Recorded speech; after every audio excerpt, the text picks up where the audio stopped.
My intro. 1 Samuel 16 and 7 B is going to be our core scripture. I'm not going to use all the semantics of that scripture, but it's just going to be the framework. Can you let me walk this like I feel? It's just going to be the framework for our series and our text. And it says, "For the Lord does not see as man sees, for man looks at the outward appearance, but the Lord looks at the heart." That's just our core. I want you to write that down or highlight it or underline it or whatever you do if it's in your phone, because I want that to become a part of your repertoire. I want that to become a part of your testimony about yourself, you know.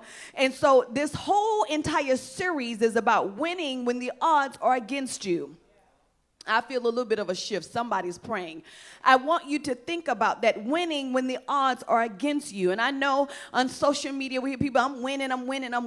But I don't mean in a physical sense of stuff that you can brag to other people. I want you to understand that this series, and I'm about to shift, is about people who face a constant opposition or a constant pushback. I mean, somebody needing to let me know I'm talking to them. A constant opposition. What does that mean? It means you always have to fight for whatever it is you are trying to do. It's like everything I want to do, there's always something that's pushing me or trying to prevent me from moving ahead. Maybe I'm just talking about me. Maybe I'm not talking to you. Maybe that's why the atmosphere was the way it was. But it's like this. I always have to fight. And then it looks like other people get things so easy. I mean, it just seems like they don't have to work as hard and they don't seem to be as committed. Come on, anybody gonna talk to me? They don't seem to be giving God as much, you know. And it seems like things are just easy for them. Y'all making me work harder than I want to. And it's almost like I take 5 steps forward but 4 back.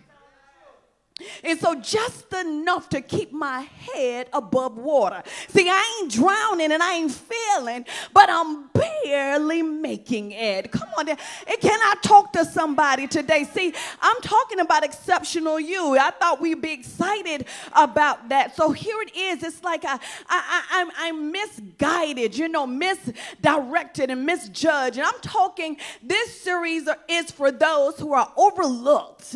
Yeah. Passed over, passed by, discounted. You know, y'all understand what I'm saying. You're not the first choice. You're not second. You're not third.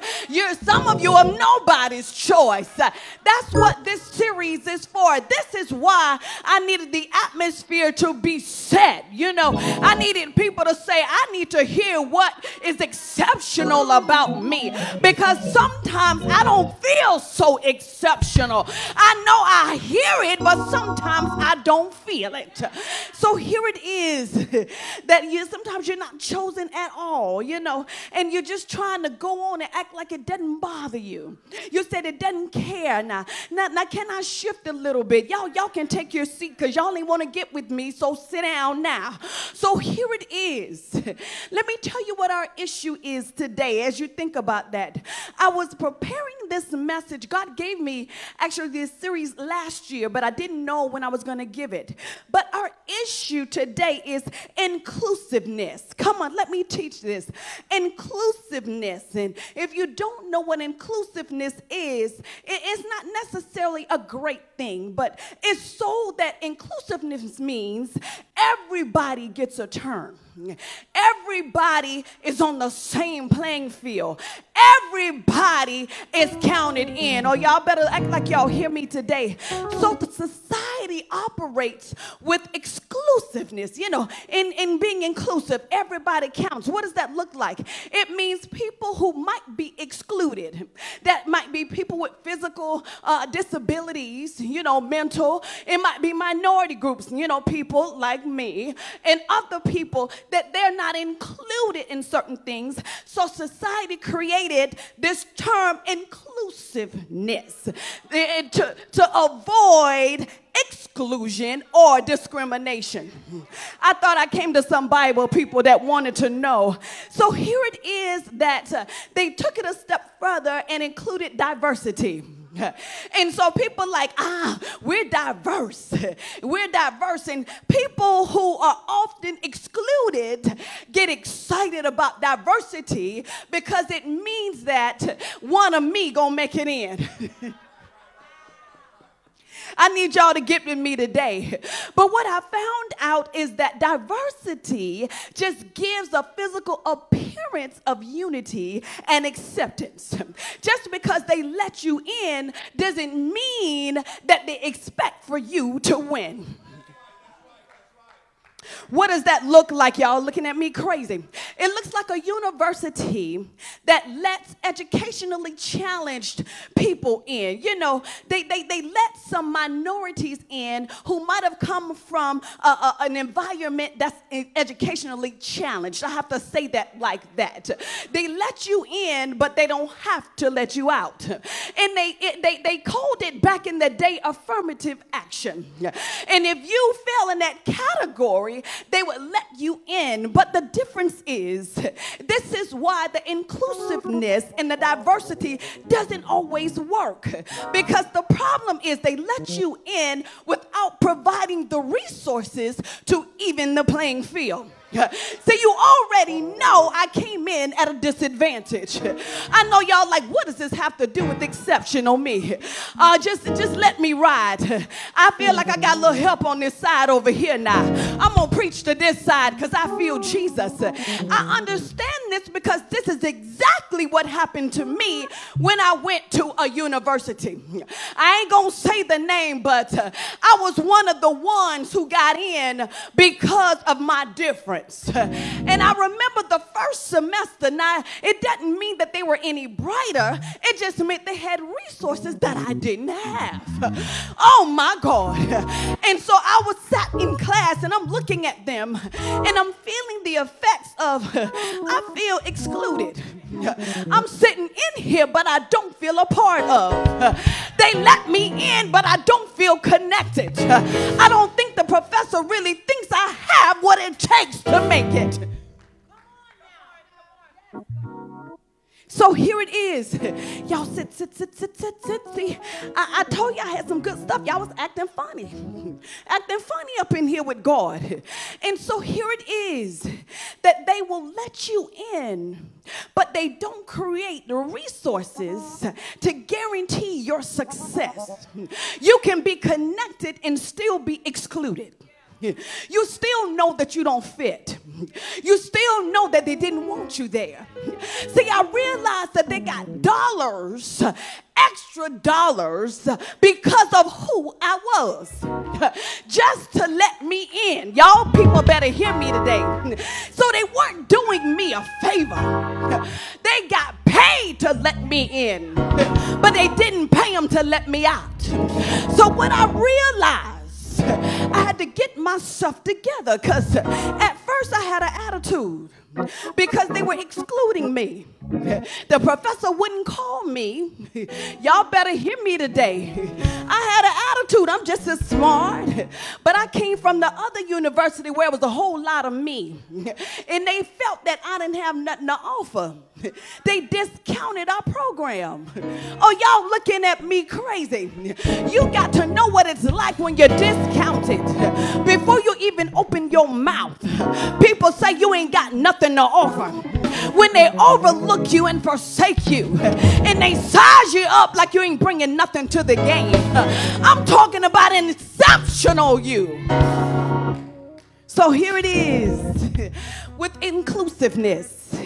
We build everything on inclusiveness now. It's changed a little bit. They got rid of affirmative action. That's gone, y'all. So they don't let you in based on that no more. They call it equity now. I'm trying to help somebody today. They call it equity. That we're going to give them the same opportunities. So here it is. that they get a little bit more deep with inclusiveness because we started complaining.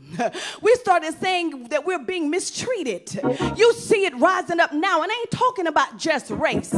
I'm talking about anything that makes you excluded. So what they started doing with inclusiveness, they start accepting everything and anything. Oh, y'all don't hear me today. What does that look like? That a person should be treated this way no matter what. And they tell us that we should be excited about that because everybody gets the same thing. This is what it looks like. My children played sports, and what I realized, the older they got, that even if they lost, they started giving everybody trophies. And I'm thinking that, what is going on? Talking about you on the all-star team, but you lost all games. What do you mean? But I realized, come on people, that everyone wins no matter what. It's something that affects your psyche. Because I realized my children stopped putting forth the effort to do better. Because they knew that they was going to get a trophy anyway. Because it's about inclusiveness. We don't want nobody left out. Everybody deserves the same thing. So what that tells me is whether you do anything, I don't put any effort for it, I'm going to get the same thing for the person who put forth a whole lot of effort. I had a problem with that. I was like, how is that equity? Are y'all listening to me? And they took it a little deeper. They said we must all agree on the same thing. They take marches, We want to be inclusive of everything. And if you have an independent thought, now you're intolerant. Oh, come on and sit down in here. You dare not think something that is outside of what is popular. Now you intolerant. You are a hater because you don't say what we say. And it's all under the umbrella of inclusiveness. Oh, come on, y'all. Y'all gonna go with me now. So they want us to agree on the same things, to believe the same things, to say the same things, to act the same way, and to support the same thing. And if you don't, now you are a hater. And you're not operating in inclusiveness because that's who we are. What does that look like? You compliment people and don't even mean it because that's what we're supposed to do. You tell people they did well when they didn't do well. So there is no push to get better. There's no push to dig deeper. There is no ability to recognize that I can be better than this. Are y'all looking at me strange today? I don't want anybody to misunderstand me. I'm not saying it's okay to discriminate. I don't mean that at all. But what I realized is that when there were some things that we got pushed back, we discovered a little something inside us. We had a little bit more fight in us, We weren't so easily to quit and cry because somebody talked about us or somebody said I wasn't going to make it. See, I was sitting in that class getting a master's. I had an attitude. I said, I'm going to get this degree on your monkey behind. Yeah, I said it. But the generation now gets mad. They fold their arms and quit. They feel justified not to stay in the fight. And it's all a part of inclusiveness. It's about accepting any and everything.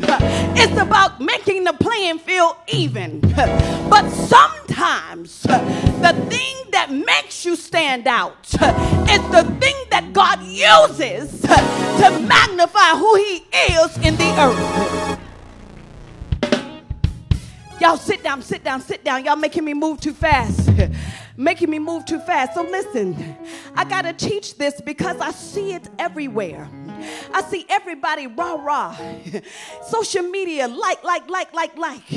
Heart. and you can't even stand them. But you're boosting them up because it looks like the thing to do. Are you getting this?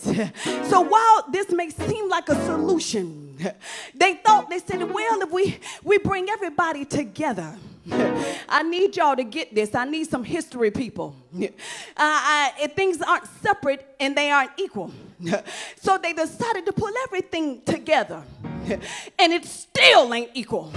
But you're sitting up in there like it is in your mind. It's a mind game. So the enemy makes you think if you can fit in with everybody, if I let you connect, if I call your name, somehow that means I respect you for who you are. Are y'all getting this today? But what happens is we lose our ability to be independent thinkers. See, God made us independent thinkers, and we try so hard to fit in and to be out at the same time. Y'all not getting this? So we align our thoughts with what's popular. He might have deposited something different, but if it ain't popular, you too scared to release it because they will reject you and say that you ain't got nothing to offer. Oh, I know y'all hear me today. So here it is. When you get that mindset that it belongs to me, whether I work for it or not, I'm going to get it anyway. And if you don't tell me I'm great, I'm going to disconnect from you. And so we lose the ability to dig deeper. Are y'all getting this? See, I'm talking about me. Because see, my first semester at that school, now I didn't tell you when I went over, I graduated at the top of my class, summa cum laude. I did. I worked my behind off. So I went over there and I felt like it was a personal vendetta to make me operate lower than my ability. So I was sitting up in there thinking, oh, this gonna give God some glory because I know you don't want me here. But I realized it's bigger than just me. So what I did, I began to dig deeper. I got better. I got wiser, and I learned their system. Come on, y'all.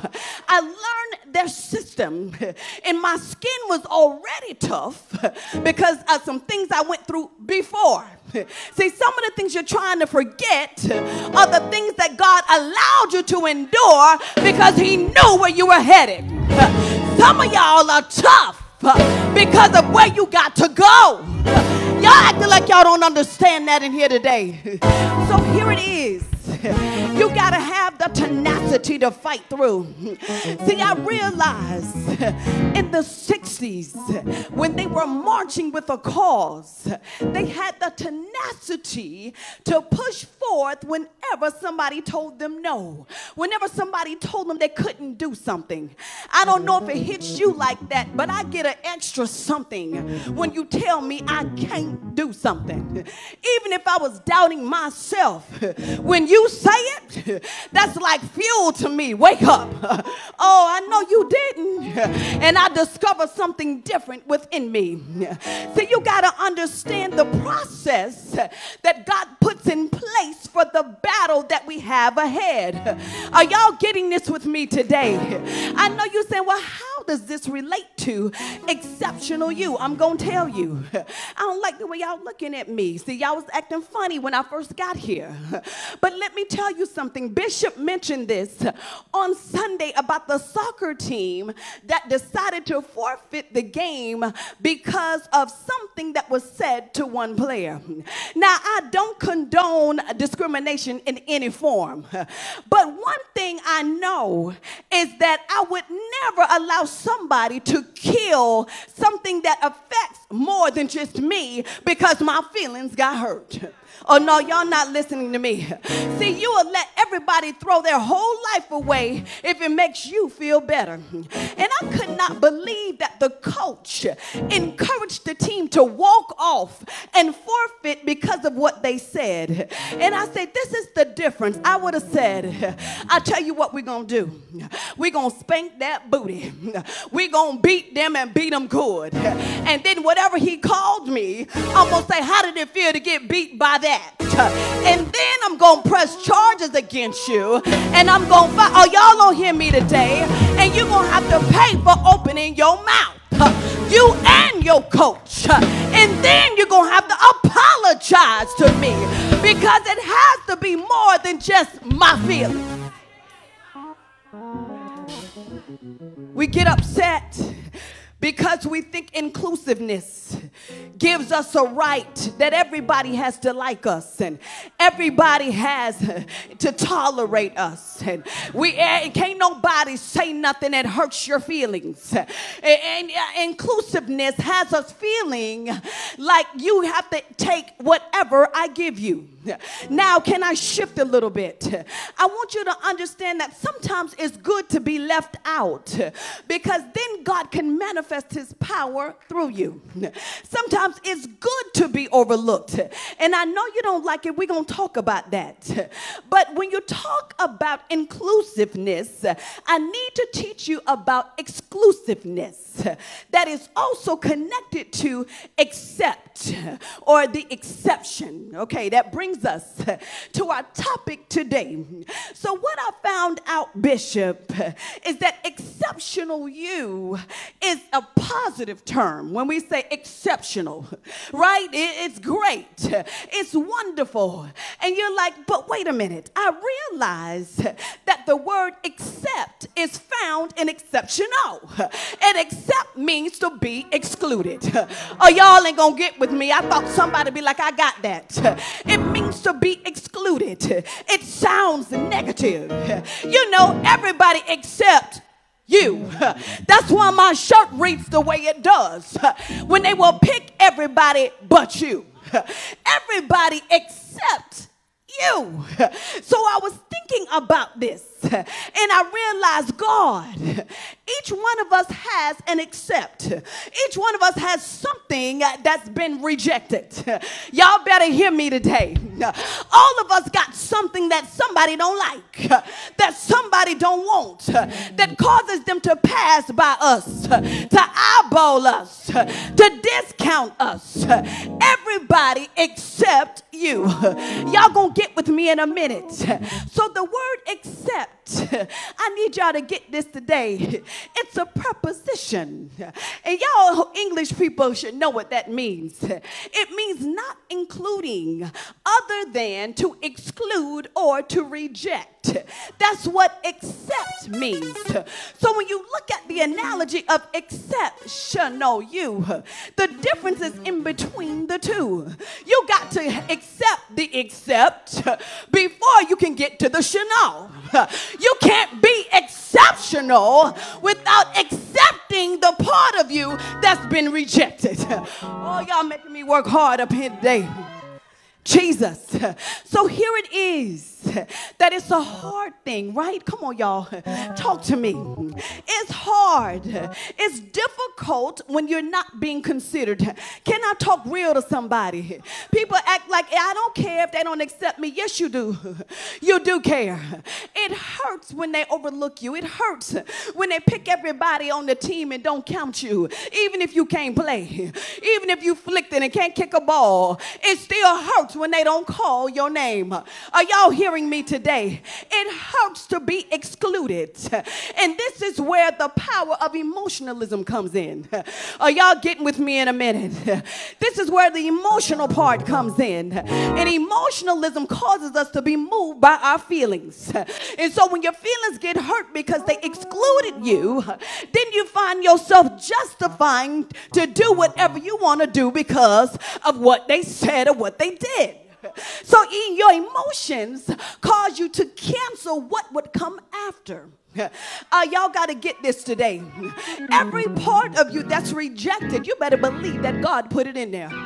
See, y'all want to shout and dance for all the great and pretty stuff, but your raggediness, he put it in there too. Your stink attitude, he put it in there too. Every part of you that is rejected, he put it in there. So then you got to ask yourself, what am I to do with this accepting part of me, the part that causes me to be left out? What am I to do to keep my emotions together? Are y'all getting this today? So here it is. It is a process between the accept and the exceptional. I feel like preaching. It's a long journey between the two. See, most of us want exceptional because it looks good. We take selfies, and then we can do all the stuff, put filters on it to make it look exceptional. But the accepting part is that big old hickey on your forehead. Or you know your skin discolored and you just blend it in a little bit. Are y'all listening to me today?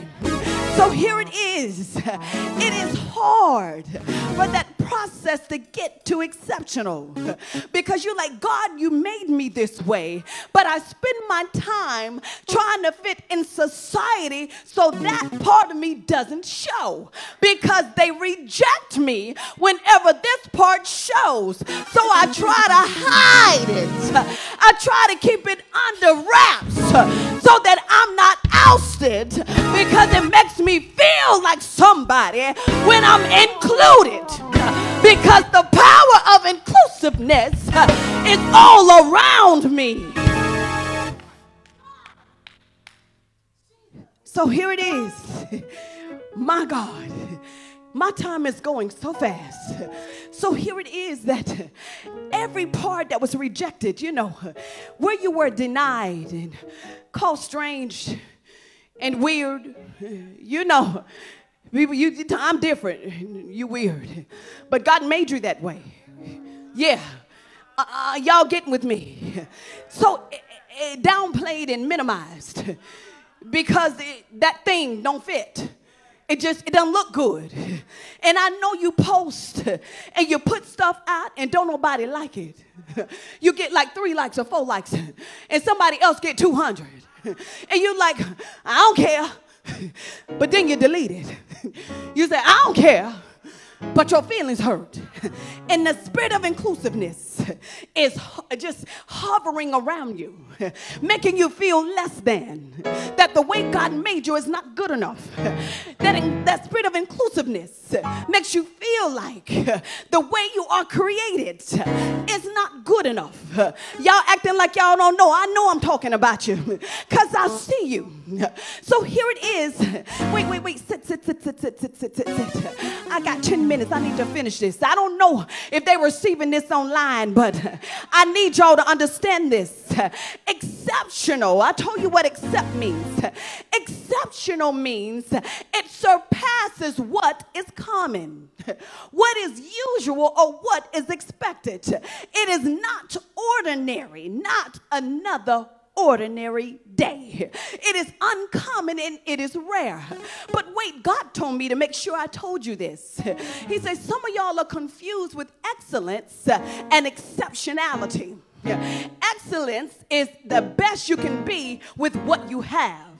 But exceptionality is created. It is an uncommon thing that came out of nowhere. It is the thing that surpasses everything that was perceived or conceived in your mind. That's what exceptionality is.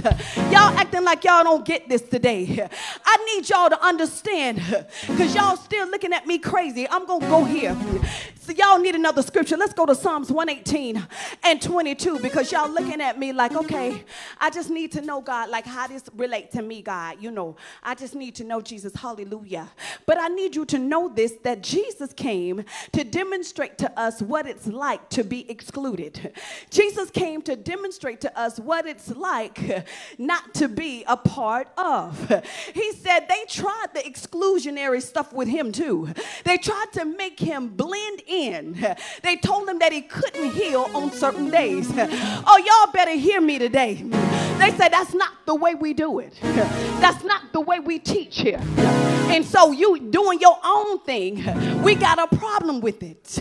But Jesus understood. He said way back in Psalms 118 and 22, I got 9 minutes.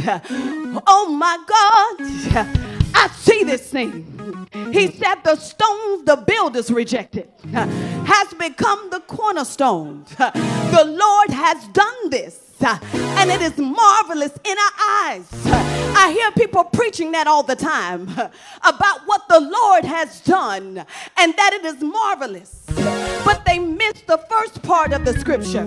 What is marvelous is how he handles the rejection. That's what's marvelous.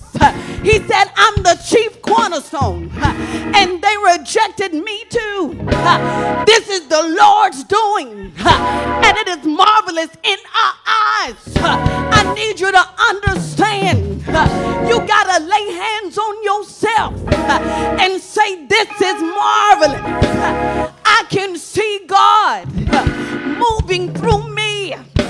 I need y'all to get this. Let me slow it down a little bit. I got so excited because I realized that we have a cornerstone on this church. I didn't even know what it was for. It's all decorated. Y'all have to go out there and see it. It has the date and everything on it. And I was like, well, what is that for? And I realized, can I teach this? That buildings historically had to start with the cornerstone. But wait a minute, it's the first stone. Everything else is connected to the first stone. Y'all ain't feeling me today. But here it is. The builder would search, looking through all the stones, trying to decide which one was the best one to put first, because everything else depended on that stone. So I can imagine them passing over you because you don't look like you can hold it. You don't look like you can manage it. So here it is that Jesus said that they was looking and they bypassed him. I need y'all to get this. The rest of the building had to conform to that stone. Y'all ain't understanding me today. Every block, every stone had to be in agreement. The whole building would be aligned with him. So here it is that this was Psalms. Then Peter comes in Acts the 4th chapter. I need y'all to get with me. Here comes Peter. He says, verse 11, Jesus is the stone you builders rejected, which has become the cornerstone. He was talking to the Jews. He said, you denied him. You denied him. You said he wasn't the Messiah. You denied him. So here it is that Peter says, you can't be saved without that stone. You waiting on him, and he's already come. You rejected him. Are y'all getting this today? So here it is that Jesus' exceptionality was found in rejection. Jesus found his exceptionalness in rejection. You don't understand. Jesus himself quoted this same scripture. Where my Bible people? Matthew 21. Jesus is a little shady. So what he says, after he's talking about the parables of the tenants, he shifts a little bit. He tells them, did you never read in the scriptures? Y'all got to see Jesus like that. That's how I think my Jesus would do it. He said, did you ever read the scriptures that says the stone that the builders rejected has become the cornerstone? They say, let us keep saying it. Every time they reject you, just keep saying it. Every time they tell you no, every time they don't believe, every time they devalue you, every time they don't count you in, I need you to believe it. Don't get mad. You say, I'm going to use this. I know I'm excluded. I know I'm rejected. But Jesus is going to use it. I don't need to be included. I like that I'm odd. I like that I'm different. I like that everybody don't like me. I'm glad I ain't your cup of tea, because Jesus is going to use it. I need y'all to get this today. I'm almost done. I got 3 minutes. Exceptional you. You can't be exceptional until you take the accept. You got to be willing to take the accept. So here it is that the Jewish leaders rejected Jesus. But you know what happened? God elevated him because there were 3 things that happened. I need you to write this down and I'm done. There were 3 things you need to do to tap into your exceptionality. The first thing that Jesus did, he had to be in agreement with his Father. Are y'all getting this today? You have to be in agreement with whatever the Father says. As much as we love God, and come on y'all, yes, we love God, but I want you to know that rejection was part of the plan for his son. He set his son up, y'all. Y'all want to blame everything on the devil, but God set him up. He said, it's going to help you. Y'all don't believe this. To get thick skin, you know you're the chosen one. You know who you are. But they going to hang you up. They going to stretch you wide. I need you to have thick skin. And I remember when Jesus said, let this cup pass. Y'all better be real in here. Let this cup pass. Daddy, this is too much. This is too much. I can imagine y'all. This is too much. When your family rejects you, this is too much. They don't celebrate me. This is too much. But I understand that rejection is a part of the plan. Pain was a part of the plan. You don't believe it. They pierced him in the side. They pierced him in his hand. Oh, the agony. They gave him vinegar. Put thorns on his head. Pain was a part. It made him stand out. Because ain't nobody ever done that before. Ain't nobody ever experienced that. I need y'all to get this. Denial was part of the plan. Being the Son of God, the only Son of God, and they don't believe. No place to lay your head, no place to call your own. The Son of God, anointed to bring forth miracles, and no place to call your own. Anointed to shift atmospheres, and nobody believes, nobody honors. Are you getting this today? But you gotta be in agreement with all components of the accept. I ain't trying to dress different. I am different because God has made me exceptional. And exceptional means uncommon. It means rare. It means unique. Oh, y'all want to be exceptional on your terms. My time is up.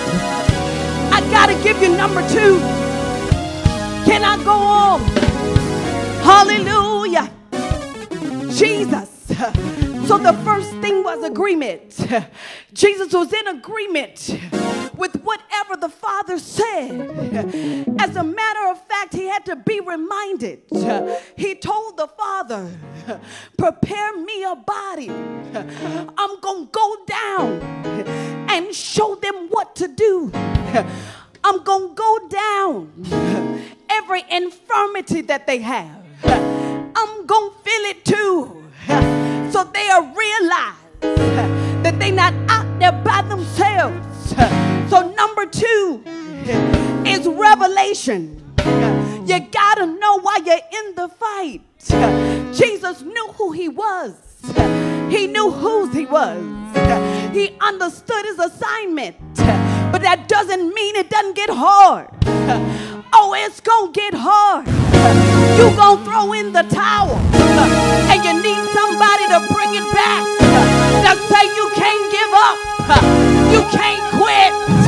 You said I'm tired, I'm annoyed, but I got revelation that this is not the end. I got revelation that God's gonna get the glory. Are you getting this today?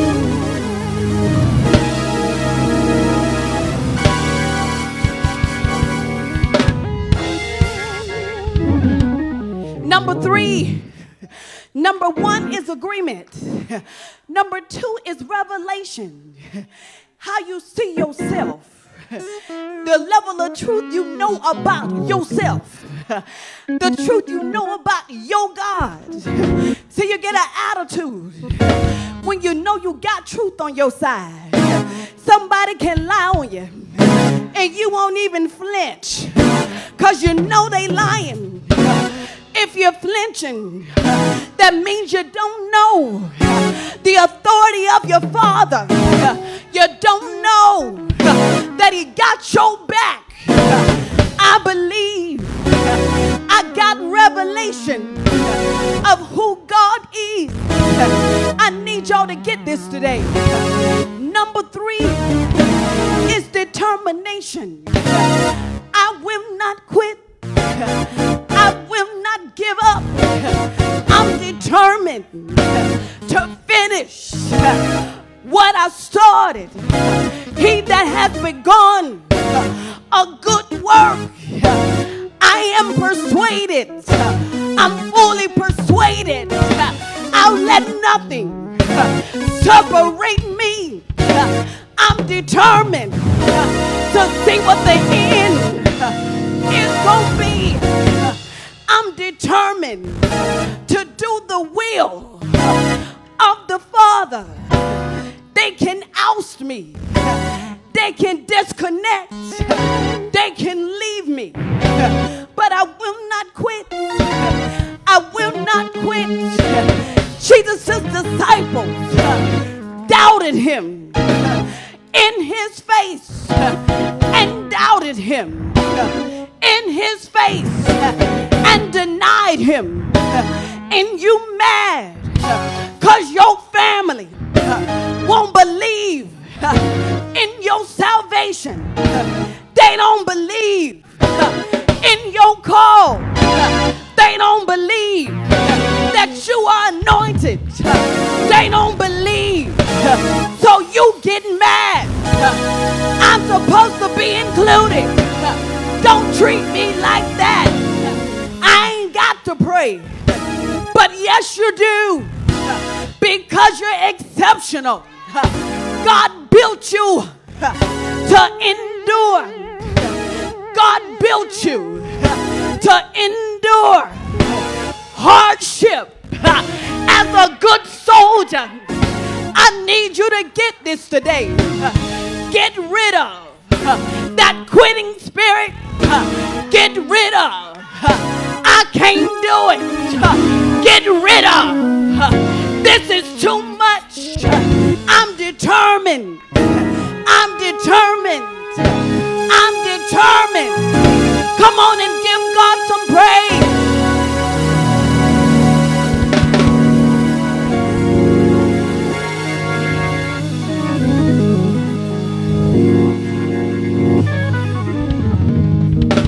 I'm exceptional.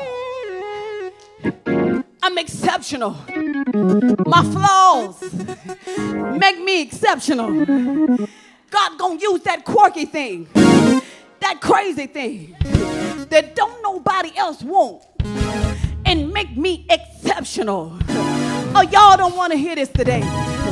Now listen, I got to go. I'm over my time, but I want to share this last point. Can I do this? Y'all don't make me work hard today for the intro, but I need you to understand what this series is going to do.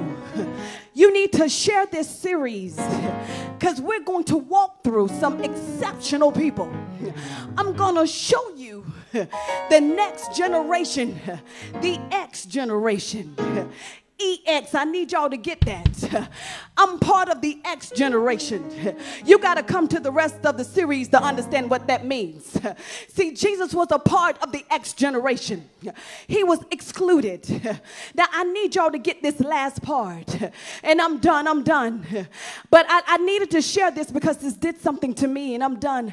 Is that I need y'all to get when somebody doesn't accept you, or somebody, they dismiss you, or they discount you, how God can use that in your favor. And I know we sit in church and we clap, but we still want to be included because the ego part of us makes us feel like that's what we need. And I can imagine Jesus standing all by himself saying, I came to do the work of my Father. So here it is. I was watching on Saturday ESPN, and I know the men probably looking like, what that girl know about ESPN? I do. I'm a football chick. So I was watching ESPN, and what they were doing, they were talking about the best walk-ons ever. Where the men get with me, the ladies might not know. The ladies who know football, will you get with me? The best walk-ons ever. And I'm going to break that down, what that means. So what happens when you play football and you play in high school? They send scouts. Am I right? Y'all tell me if I'm wrong. They send scouts to scout you out, and you're actually ranked, okay? And so because of however you rank, that would determine what schools are going to come. And the schools, they have different divisions, you know? And so the divisions, depending on the big school or the small schools, the big schools got more money, y'all. They got more resources, okay? So people want to go to the big schools. Those are the ones that are on the primary channels when you're doing football, you know, doing touchdowns and so forth. So here it is that they had the best walk-ons. And what walk-ons are, people who are not scouted. They're not scouted to go to that school, but they feel like they want to go to that school, so they take a chance to just walk on because they want to play for who they want to play for. Y'all, I thought I had somebody else up in here. See, don't let this fool you. So here it is. I was looking at that, and I was going to turn it, but my baby jumped. My spirit man said, hold your pee, hold it, pay attention. And so I was watching it. I was listening to them go around the table, talk about who they thought was the best walk-on. And I was like, okay. And so they brought up this name. Now, quite a few of them I knew, but this young man I didn't know very well, Baker Mayfield. Y'all, Baker Mayfield. Anybody heard of Baker Mayfield? Let me help y'all out a little bit if you haven't. So here it is that this was considered the best walk-on ever, and I'll tell you why. So he played football in high school and did not get to go to the college of his choice. He got scholarship offers from Washington State, Rice, New Mexico, Florida Atlantic, and somewhere else. But he wanted to go to another school, so he went to Texas Tech. Yeah, Texas Tech. So he said he went as a walk-on. So what does that mean? He rejected the scholarships in order to walk on at a possibility that he might play. So he already, now I need y'all to get this, he's already rejected because they didn't choose him. So he shows up, and I'm sure they're looking at him like, what make you think that you can play? We didn't pick you, and you rolling up in here. You weren't good enough for us, to scout you, to get you. So why you roll up in here? But this is what happened. So he shows up to the first game. Don't tell me that God don't set some things up. He shows up, and the starter was injured. The starter, he was a quarterback, by the way. The starter was injured at the first game. And so what did that mean? That meant the person who walked on, who's second string now, has to start. They didn't choose him now. They rejected him, but now he has to play. So here it is in his first game, and I know I'm over my time. Bishop, he passed for 413 yards, 4 touchdowns. He broke a school record in the first game, the walk-on, the one that they didn't choose, the one that they overlooked, the one that they discounted, that walked on and broke their school's record. Y'all not hearing me today. See, y'all ain't getting it. So here it is. A lot of us will be excited by that, right? We'll be excited because you said, y'all ain't choose me. This is where emotionalism come in. You ain't choose me. I'm on top of my game. I'm going to teach y'all. But you know what he did? He said, I enjoyed my time there, but that's not really where I wanted to be. And so what he did after that season, he enrolled in Oklahoma. So he left Texas Tech and walked on to Oklahoma. Wait a minute. He go walk on twice. Wait a minute, dude. The first time was a fluke. Now you're going to be, come on now. Y'all ain't hearing me today. Say, wait. I know you're not about to do this again. He said, I really wanted to play for Oklahoma. So I walked on to Oklahoma. And what happened? He was there 2013. And then he played for a couple years. Okay, just learning the game. 2015, there was the Heisman buzz about him. For those who don't know, Heisman is like the highest acknowledgement of the best player, right? And so here it is. Yeah. Okay, so here it is, that it was Heisman buzz, that he was being considered for Heisman. This is the same walk-on. This is the same one that nobody picked. So now he was rejected by Texas Tech and Oklahoma because neither one of them picked him. So he gets in, and so the Heisman buzz, and so they lose the season, so he didn't win the Heisman that time. And, somebody else would have been like, that's okay, I had a good season, I played. But in 2017, see, I need you to understand, just because they didn't pick you in the beginning doesn't mean that God didn't pick you. And in the end, 2017, this young man wins the Heisman Trophy with 86% vote, the walk-on. But wait a minute, he wins this, and his team lost the playoffs, and he still wins the Heisman Trophy. But wait a minute, this is where the part got me. In 2018, Baker Mayfield is the #1 NFL draft pick. Y'all don't understand what that means. Usually that is the person who is scouted the top. They follow through all the seasons. He done changed 2 schools, done been rejected over and over, and he's the #1 draft pick. Y'all too scary to be different. You're too scary for them to count you out. You're too scary for them not to believe. But here it is. I need y'all to get this. I'm done. That thing blew my mind because it was a process. It was a process. There's a journey between accept and exceptional. Will you walk that journey? Baker Mayfield said, my purpose is worth it. My call is worth it. I know what I want to do. I won't settle. I walk the process because I want exceptional. I gotta get through. Are y'all with me today? I gotta get through because I'm exceptional. I gotta quit. Y'all stop, David. My God, are y'all getting this today? When I read that, y'all can come move this, because I think that thing made me want to keep preaching. Move that thing out the way. because it make me want to keep preaching. I'm about to throw a shoe up there. The musicians going crazy. I need y'all to get this. I know what it's like. Maybe if y'all stand up, let's go. Y'all stand up because it make me feel like we got to go home. I need y'all to understand that this series is going to teach every person that spends so much time, the enemy, when I tell you he antagonizes you, he irritates you, and he bothers you with the thing that God is going to use to bring him glory. He wants you so busy and caught up in fitting in and being included until you're dismissing the thing God gave you to stand out. You don't have to try to create anything to be different. He put it in you to be different. He said, that's what I'm going to use. In the same way that they denied Jesus, they're going to deny you. And that's okay, because in the end, you got to see the end at the beginning. I need y'all to get that. You have to see the end at the beginning, because if you don't, you'll quit when it gets hard. You got to be willing to understand that this is a part of me becoming exceptional. This is part of me becoming exceptional you. The except you has to be so pronounced that they will discount you because they don't even realize that you're the one that he put that power in. Accept you.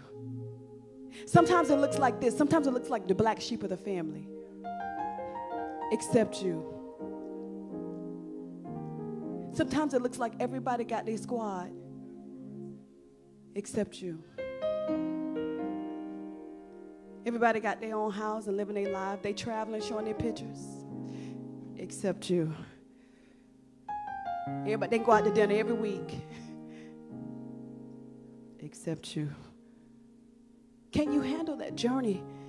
He says, hold on to the thing that makes them exclude you.